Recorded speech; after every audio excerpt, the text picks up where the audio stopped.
team keeps asking you the same questions every week, and every time you answer, you're training them to need you. After working with founders running businesses between 1 and 20 million, I've watched this pattern destroy more growth than bad hires, bad strategy, or bad markets combined. Call it the repeat question loop. And today, I'm going to show you the 5 specific behaviors that are keeping it alive in your business without you even realizing it. If you're a founder who feels like your team can't function without you, and you've been blaming the people, this is going to change how you see the problem.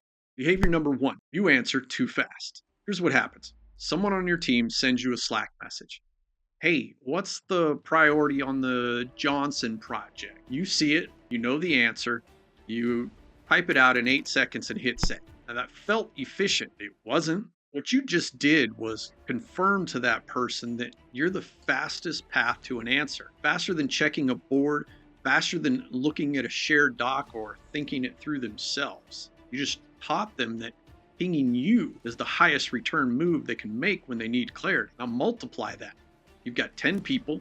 Each one has 2 or 3 questions a week that come to you because you've always answered before. That's 20 to 30 interruptions a week on things that shouldn't be questions at all. They're questions because you made yourself the answer. And here's the part that stings. The reason they keep asking isn't because they can't figure it out. It's because you've made figuring it out unnecessary. You respond in 8 seconds. Why would they spend 5 minutes looking it up? So the fix isn't complicated, but it's going to feel wrong. The next time someone asks you a question they've asked before, don't answer it.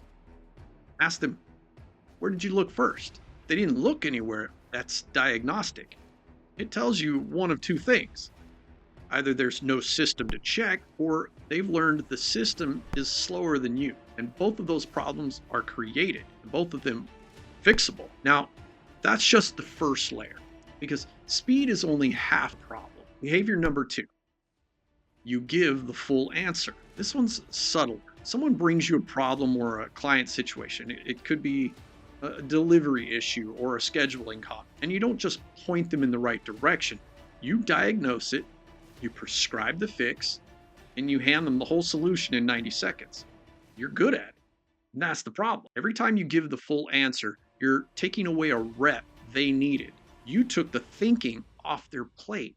And over months, this does something most founders never see coming. It actually reduces your team's judgment. Every question that comes to you is a question they didn't get to work through themselves. And give that 2 years and you've got a team with less ownership capacity than they should have because they've spent those 2 years outsourcing their thinking to you. Dan Martell has a framework that I like. It's called the 1-3-1. When someone brings you a problem, so they'll bring you one problem, they should bring you 3 possible solutions and 1 recommendation. Your job is to respond to their recommendation, not solve the original problem. First time you do this, the conversation takes longer. Their recommendation might not be as sharp as your answer would have been. You'll feel the pull to jump in and just fix it. But I want you to sit with that feeling for a second. That discomfort is the old pattern losing its grip. Now, in about 30 days of doing this consistently, something shifts. Your team starts bringing better recommendations. And the questions that used to land on your desk start getting solved before they even reach you. Now, even once you've started redirecting and asking for their recommendations, the loop still comes back to you if you don't fix this next piece. Behavior number 3, you keep the answers in your head. This is the one that makes the first 2 behaviors permanent. Your team asks you, what's the right priority right now? Because there's no priority list for them to check. They ask, are we still doing XYZ? Because the status is in your memory, not on a board. And they'll ask, who owns this? Because nobody wrote it down anywhere someone could find in 60 seconds. You're not dealing with a team that can't think. You're dealing with a business where the answers to basic operational questions live in one person's head, yours. And that's a design problem, not a people problem. And it compounds. Every time someone asks and you answer from memory, you just reinforce that your memory is the system. Now you're the human database everyone queries 30 times a week. You can't be mad about it because there's literally nowhere else for them to look. Fix here is structural. The answers that keep coming back to you need a visible home, written priorities the team can check without asking, a board where work status is visible without chasing someone down, and a log where decisions are recorded with an owner, status, and a next step. When those things exist, something specific happens. The repeat questions shrink. The answers they were bringing to you and now have a place to live, and that isn't your head. That's all it took. Now, here's where it gets interesting, because even after you fix all three of those, most founders still fall back into the loop. And the reason is behavior number 4. You're getting a dopamine hit from solving their problems.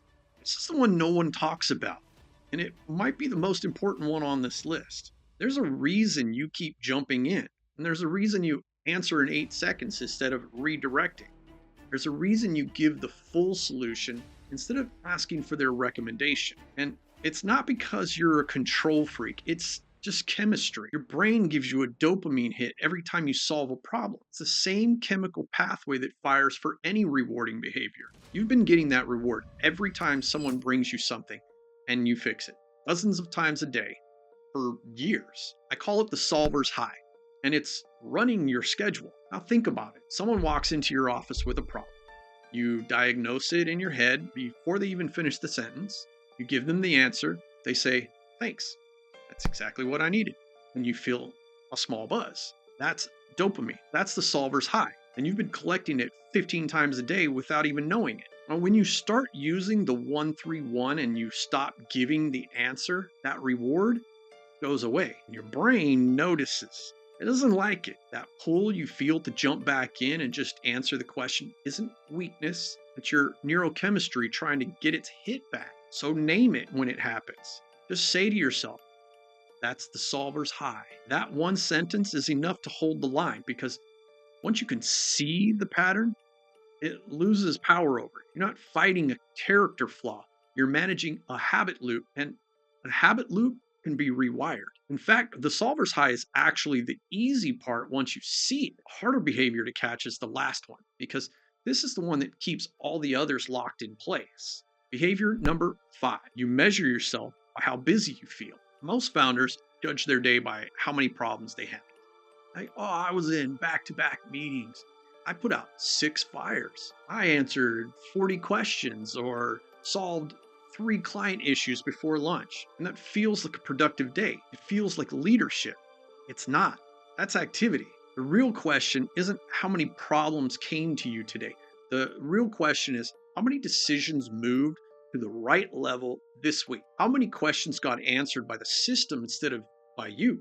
And how many problems got solved by someone who wasn't you and it didn't fall apart?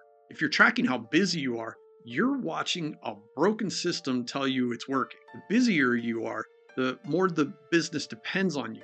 And a business that depends on you to answer every question, solve every problem, and handle every judgment, it has a ceiling. That ceiling isn't your strategy. It isn't your talent or the market. It's you. Call it founder gravity. It's the pull that keeps everything routing back through the founder. And it has 3 sources.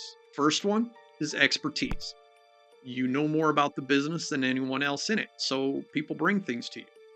And because they bring things to you, you stay the most informed person. And because you stay the most informed, they bring more. That's a loop that feeds itself. Now, the second source is identity. Solving problems is who you are. It's how you built the thing. Letting go of it feels like letting go of yourself. And the third is the neurochemical one we just talked about, the solver's high. So 3 sources, each one legitimate, each one pulling you toward the center of every decision in the business. Founder gravity isn't a flaw. It's the mechanism that built your business. Problem is that no one names it. Nobody measures it, and nobody builds the system to reduce it on purpose. So here's what I want you to do this week. For the next 5 business days, every time a question comes to you that someone has asked before, write it down. Now, don't change anything yet. Don't start redirecting. Just log the question, who asked it, and how you answer. That's it. 5 days, a notepad or a spreadsheet, every repeated question. Now, at the end of the week, look at the list.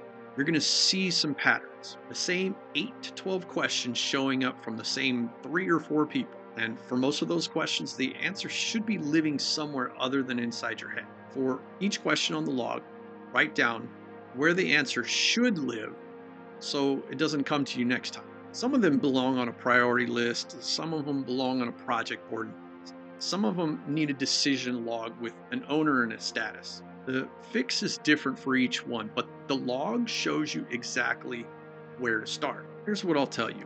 Most founders who run this are surprised by the number. They expect maybe 5 or 6 repeated questions, and they end up with 25 or 30. That gap between what you thought was happening and what's actually happening is the gap between the story in your head and how the business really operates. And closing that gap is where everything starts. Team dependency isn't a hiring problem. You didn't hire people who can't think. You trained a pattern where thinking is optional because asking you is faster. And if you trained it in, you could train it out. It starts with seeing the 5 behaviors: answering too fast, giving the full solution, keeping the answer in your head, collecting the solver's high, and measuring yourself by how busy you feel instead of how many decisions moved down. Run the 5-day repeat question log this week. See what it shows up, because you can't fix what you can't see. And once you see it, the fix is design. So if you want to go deeper on this, I built a free diagnostic called the Founder Dependence Diagnostic. It maps exactly where your business still depends on you. It takes about 10 minutes, and the link's in the description. I'll see you in the next video.